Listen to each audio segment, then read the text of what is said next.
buwan ako nagtrabaho sa aswan, ang baho-baho, kumakain ng tae, yung may-ari. Tinitimpla yung ginagamitan ng mahika, ganun yung ginagawa. Isa, hindi ka pa kumain ngayon? Bakit? Ayaw na akong bigyan ng limas kasi tapos na daw po ang limusan. Tapos na ang limusan?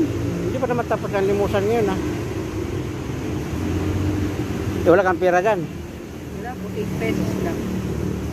8 pesos lang pera mo? Bukas may barya ako bukas ha. Kaso lang wala na akong pagkain, naubos. Pag may matira bukas ha. Kaso lang wala ka naman dito bukas. Hindi, nandyan lang po ako, nandun lang ako sa waiting shed. Sa waiting shed? Bukas pag kung hindi kaya makita kita bukas sa hapon, bigyan kita pera. Magkano? Hindi ko pa alam. Ha? Asan ang nanay mo ngayon? Wala na po. Nasaan ha? Nasa North Pole na. Saan yun? Nasa North Pole na po ang junior ng kapatid ko, tsaka nanay ko, tsaka tatay ko po. Nasa North Pole na sila. Naiwan ako rito, nagbangka po sila, sumakay sila sa bangka, sa Roro. Sumakay sila sa bangka? Sa Roro? Tapos saan napunta? Sa North Pole? Sa North Pole po. Hindi ibig sabihin, iniwan ka? Bali, ang gagawin ko po,